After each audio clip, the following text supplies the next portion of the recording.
Hi, my name is Gerard Coffman. I'm a carpenter in Colorado. But before I was a carpenter, I was a blacksmith actually.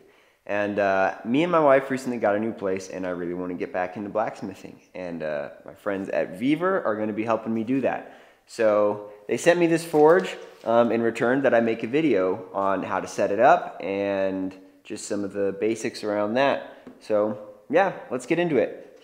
So you got the box here. First thing you can do when you open it up, take a look for your manual. It's got, all the basic instructions for setting it up.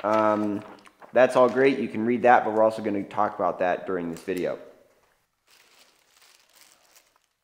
So this first thing we have with these three valves and these here is basically the burner assembly. Gas is going to be feeding into here and then out through each of these burners. Each of these valves can be turned on and off independently, so if I want to use only one of the three burners inside the forge, I can switch that up and do that. So I'm just going to set all of these to the off position. I'm going to keep them pointing in so they're less likely to open. And then the forge has two handles on top.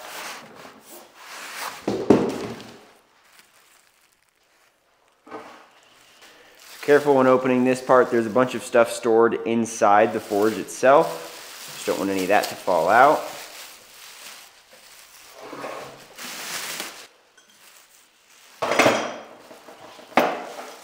Like that. So this is basically our complete assortment of everything that comes in the box.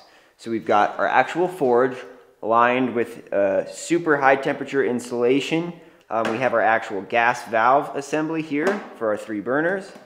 We have our actual burners. These are Venturi burners is what they're called. I'll explain more of that once we get this all set up. We have our gas supply line. And then we have three refractory bricks here, which will give you a solid surface to rest things on. I'm just leaving these inside the protective wrapping until it's time to install them. Everything is going to be pretty straightforward. The only thing that we should need is a wrench to attach our supply line to our burner assembly. Now this fitting has a rubber gasket inside of it, so I'm going to attempt it without any kind of Teflon tape first and make sure that seals properly. And I'm going to test it with soapy water. Now, and I don't want to go too crazy on this because there's a rubber gasket in there. It's going to not take a ton of pressure to seal against that. So I just want to get it decently tight against there. I don't want to be stripping any fittings or the brass on this nut on the supply line. Okay, so just like that, that's ready to go. So now, the next thing I'm going to do, inside the top of these burners, some of the insulation might be sticking over that hole a little bit. So you can tuck that up inside the edge a little bit. I'd recommend you use gloves, but do as I say, not as I do, right?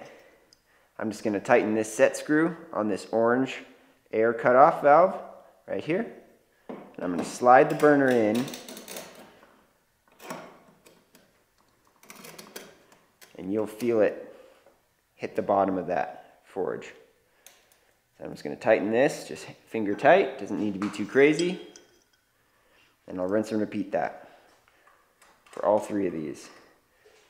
First, making sure the insulation is tucked out of the way. Tightening the air valve. And tightening that set screw by hand.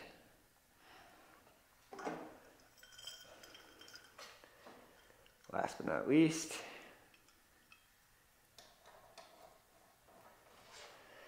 insulation out of the way.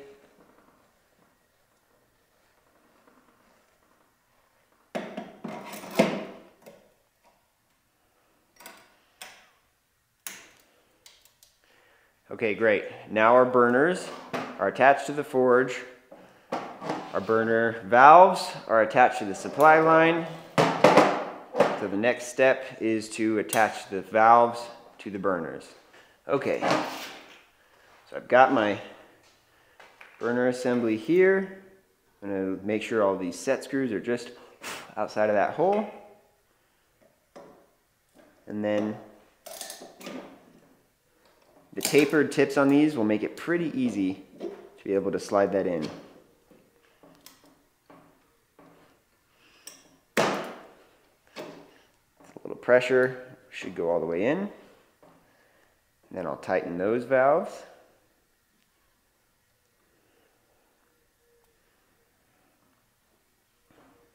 All right, now our forge burner assembly and forge is complete. All that's left is to install the refractory bricks. All right, so you can see the forge here has somewhat of an oblong shape, and that's actually made to seat these bricks flat on the bottom. So we've got 2 long bricks and 1 short brick. You can see that right here. So I'm just going to cut open these protective wraps, which are made to keep these things from breaking, which is good because they are bricks and they can be fragile. So what I'm going to do is I'm going to run 1 full brick from either side. I'm going to leave it hanging out about 1 inch, just like that. And then I'm going to slide in this. I'm going to test it both directions. Make sure it's the right way. It is a perfect square actually, so it doesn't really matter either way. I'm going to slide that until it slides in the middle, and then I'm going to take those 2 bricks and push them in until they're tight. So now I've got a full brick on either end and a small one in the middle. So now with the forge fully assembled, it's time to hook it up to gas. So all the forge valves are shut still. The propane tank is shut. So now what we're going to do is attach our supply line and regulator to the propane tank. Super easy connection, just like on a grill. I'm gonna thread it on as tight as I can by hand. And now before I turn it on, what I'm going to get is some soapy water.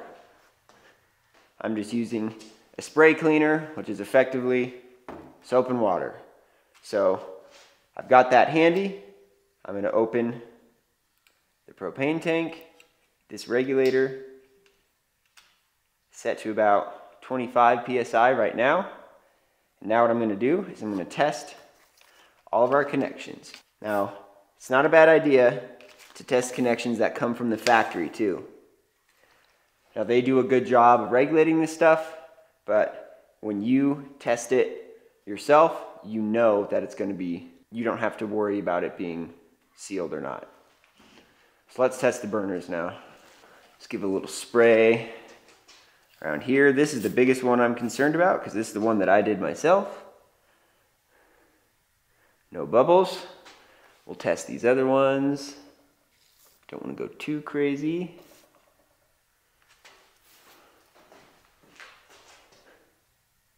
Once again, no bubbles. So now we're ready for use.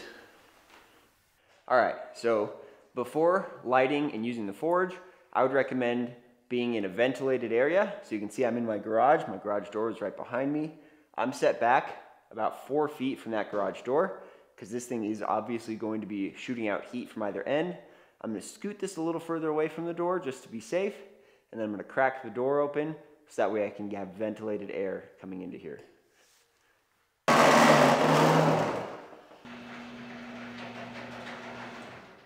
All right, so now to light the forge, I'm just going to crack the valves, double check that they work. Sounds like stuff is coming out, which is a good sign. So to avoid lighting this with a lighter and causing it to, it'll almost cause it to kind of whoosh out the front and the back, and it can cause light burning if you're not careful. What they recommend you do is you actually get either a piece of paper and light it with a lighter or a match. And I'm going to strike the match. I'm going to put it inside, let that sit there, and then I'm going to crack the valve. So with the valve barely cracked, I'm going to lower our oxygen intake, and then I'm going to increase the valve. You can see that gets us our burn pretty good. So now if I want to, I can lower my other air intakes and then turn on those valves.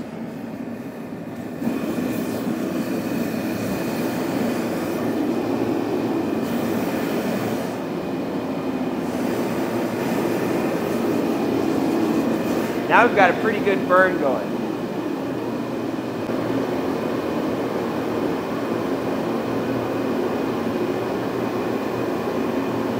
So you can see how all three burners are effective. You can sort of see those three bright spots. One in the back, one in the middle, and one towards the front. So other ways you can adjust your forge is you can adjust the PSI at the regulator. Turning that down will affect the intensity of the forge. So I'm going to dial this back to about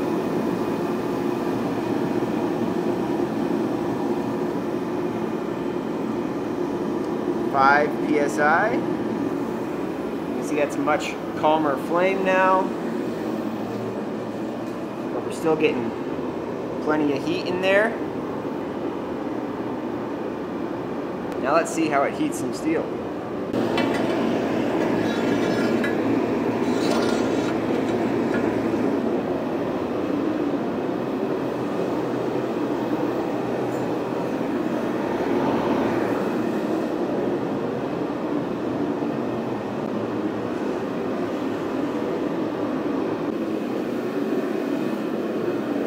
So as you can see, that is a very workable temperature of steel for blacksmithing. So I'm not going to forge anything right now. I just wanted to test out to see how it heats up. So now let's shut the forge off. First thing we'll do is shut the valves.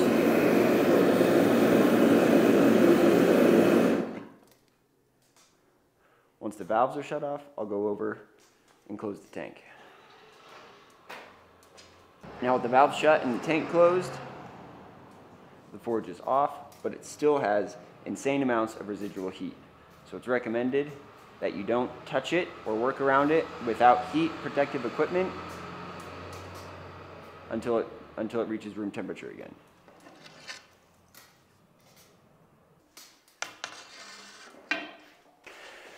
Alright, so that is the forge setup. I'll definitely be doing some more videos once I get the actual blacksmith portion of my garage shop set up. But yeah, huge thanks to VEVOR for sending this out to me and having me do this video for them. It's super beneficial to me to get back into this hobby of blacksmithing.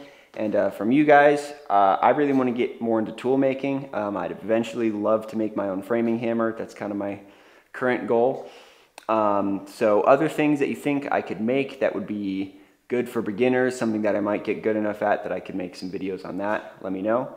Because I do want to get into hand tool making, chisels. I want to do some more cat's paws, scratch-alls, nail punches, I don't know, carpentry tools. I'm a metal worker to make tools for my real passion, which is woodworking. But it's funny, I didn't really want a woodworking shop, I wanted a metalworking shop, even though I love carpentry. It's funny how that works. But I can't build houses in my garage, so I'll make things to help me make houses in my garage. But yeah, thanks for watching. I hope you guys enjoyed it, and stick around for some more blacksmithing stuff eventually.